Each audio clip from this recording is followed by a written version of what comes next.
नमस्कार, आप देखना शुरू कर चुके हैं बक्सर खबर। आज की प्रमुख खबर यह है, आक्रोशित छात्रों के आंदोलन की वजह से मुगलसराय दानापुर रेल खंड पर, माफ कीजिएगा, दीनदयाल उपाध्याय दानापुर रेल खंड पर 4 घंटे तक रेल का परिचालन बंद रहा।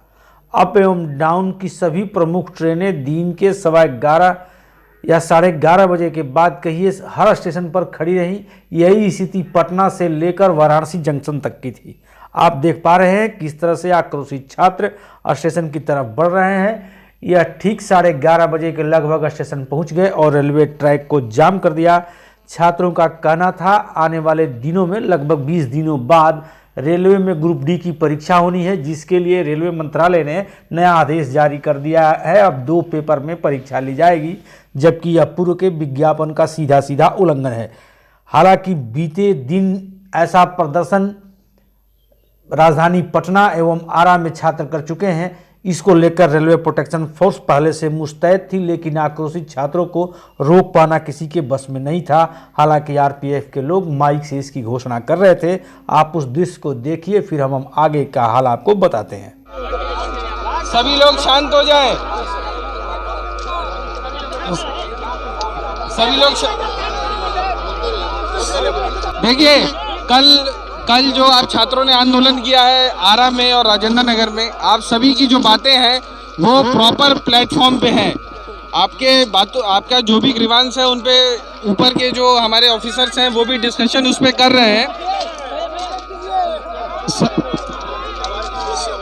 तो वो शांतिप्रिय तरीकों से जो धरना प्रदर्शन हुआ था उसी से हुआ था। कहना यह है कि आप लोग जो राजेंद्र नगर आरा में कल धरना प्रदर्शन किए हैं उसका जो मैसेज है वो ऊपर तक है।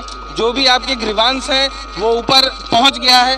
आप हम लोगों को एक लिखित मेमोरेंडम दे दें, हम भी उसको जो प्रॉपर चैनल है वो आज ही अपने सर लोगों के पास पहुंचा देंगे। दूसरा मैं आपसे बता रहा हूं कि कल एक विरोध प्रदर्शन के कारण 2370 एक गाड़ी है, उसमें वो यहाँ बक्सर स्टेशन पे 3 नंबर प्लेटफॉर्म पे रुक गई थी। अब देखिए, अभी कोरोना के काल में क्या हो रहा है कि मैक्सिमम जो पैसेंजर्स हैं जो ट्रेवल कर रहे हैं इमरजेंसी में ट्रेवल कर रहे हैं। अब बहुत सारे पेशेंट हैं जो नई दिल्ली और हावड़ा की तरफ अपना इलाज कराने जा रहे हैं। कल बहुत सारे लोग थे, उनकी तबीयत गड़बड़ा गई थी। कल बहुत सारे पैसेंजर्स थे जिनकी तबीयत जो है ट्रेन में गड़बड़ा गई थी। तो आप सभी भाइयों से एकदम मेरा निवेदन है कि जो आपका मैसेज है वो ऊपर तक चला गया है। इस विरोध प्रदर्शन के कारण दोनों ट्रैक पर रेलों का परिचालन बाधित था। स्वाभाविक है, यात्रियों की परेशानी और उनकी मुश्किलें बढ़ गई थी। इस सिलसिले में एक प्रदर्शनकारी नेतृत्वकर्ता से हमारी बात हुई। आपसे बता रहे हैं कि 2019 में लगभग 1 लाख के ग्रुप डी की चतुर्थ वर्गीय कर्मचारी जो रेलवे में होता है ग्रुप डी, उसकी वैकेंसी निकली थी और फॉर्म अप्लाई हुआ था, जिसके नोटिफिकेशन के माध्यम से, विज्ञापन के माध्यम से एक परीक्षा और एक फिजिकल जो आपका टेस्ट था उसके माध्यम से सारे लड़के ने फॉर्म भरे हुए थे। लेकिन यह संभवतः 23 फरवरी से परीक्षा इसका होने वाला है, 4 वर्षों बाद, और 4 वर्षों बाद होने वाला है। और 20 रोज पहले कल ही सरकार रेलवे मंत्रालय के द्वारा एक रिपोर्ट जारी होता है, एक नोटिस आती है, जिसमें कहा गया कि अब 1 पेपर नहीं 2 पेपर होगा जो, और उसमें भी आपका एक बड़े पैमाने पर उसमें जो सिलेबस को ऐड कर दिया गया है। तो आप बताएं 20 दिनों में ये कैसे हो जाएगा, और विज्ञापन का उल्लंघन करके ये सरकार कर रही है। दूसरी बात है, एनटीपीसी का हाल ही में पेपर का रिजल्ट आया है CBT 1 का, जिसमें आपको सरकार ने कहा है विज्ञापन में कि हम 20 गुना रिजल्ट देंगे, जिसमें 10 गुना रिजल्ट दिया हुआ है, सरकार ने खुद ही कहा है।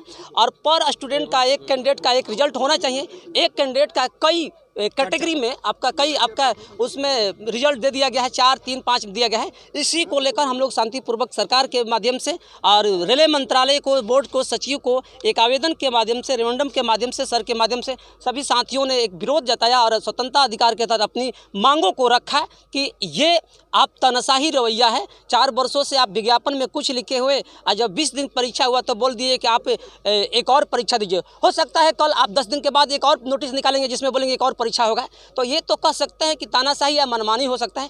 इसी को विरोध में हम लोगों ने आज प्रोटेस्ट किया, जो हमारा प्रोटेस्ट शांतिपूर्वक रहा। अगर मांग नहीं पूरी होगी तो 28 जनवरी को पूरे भारत बंद हो रहा है, जिसमें बक्सर भी बड़े पैमाने पर, इससे भी हजारों की संख्या में लड़के जुटेंगे, समर्थन करेंगे। और एसडीओ सर के द्वारा भी हम लोगों का सहयोग मिला, और रेलवे मंत्रालय के जितने भी यहाँ पर आपका या जो भी अधिकारी पदाधिकारी हैं और सर हैं, सभी लोगों ने सहयोग किया। और किसी प्रकार से हम लोग के द्वारा बच्चे भी तो या सहयोग नहीं किए, बच्चे भी तो किसी भी प्रकार के हम लोग के द्वारा भी इस प्रकार की कोई टिप्पणी या किस प्रकार का दुर्व्यवहार नहीं किया गया। बस भारत माता की जय हो, हमारी मांगे पूरी करो के ये समर्थन में हम लोगों ने कुछ घंटों तक, राजेंद्र सिंह मेरा नाम है। आपने प्रदर्शन कर रहे छात्रों के नेतृत्वकर्ता की बातें यहाँ सुनी। उनकी शंका कोई निर्मूल नहीं है। पहले जो विज्ञापन में शर्त रखी गई थी, अब सीधे उसे पलट दिया गया है। इसको लेकर छात्र परेशान हैं, अपने भविष्य को लेकर आशंकित हैं। विरोध प्रदर्शन का यह क्रम अपराह्न 4 बजे तक चला। इस दौरान अनेक गाड़ियां जगह जगह खड़ी रहीं। आपकी जानकारी के लिए हम बता दें, अब में Pataliputra Shramjeevi express, Patna Kota express, Secunderabad express एवं डाउन लाइन में बक्सर में अहमदाबाद बरौनी एक्सप्रेस पैसेंजर, हरिद्वार हावड़ा एवं सिकंदराबाद ट्रेनें जहां जहां खड़ी थीं और यात्री परेशान थे, वह भी 1-2 घंटे नहीं 4 घंटे। छात्रों का प्रदर्शन शांत हुआ जब वहां सदर एसडीओ धीरेन्द्र कुमार मिश्रा पहुंचे और उन्होंने उचित आश्वासन दिया। आज इन लोगों ने अपना लिखित मांग पत्र दिया है।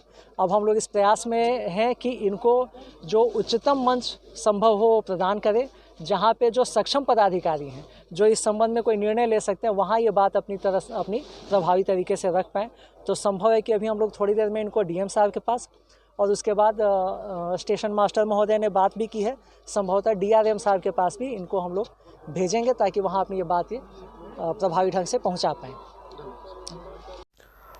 प्रदर्शन का दौर समाप्त होते होते 4 बज गए, तब जाकर के रेलों का परिचालन शुरू हो सका। यात्रियों ने राहत की सांस ली। हालांकि छात्रों का प्रदर्शन गैर वाजिब नहीं है, लेकिन उनका तरीका थोड़ा अटपटा जरूर है। हम उम्मीद करते हैं 2 दिनों के प्रदर्शन में सरकार तक छात्रों की बात पहुंच गई होगी, उस पर अमल जरूर किया जाएगा। आप देख रहे हैं बक्सर खबर। हमारे साथ अंत तक बने रहने के लिए आप सभी को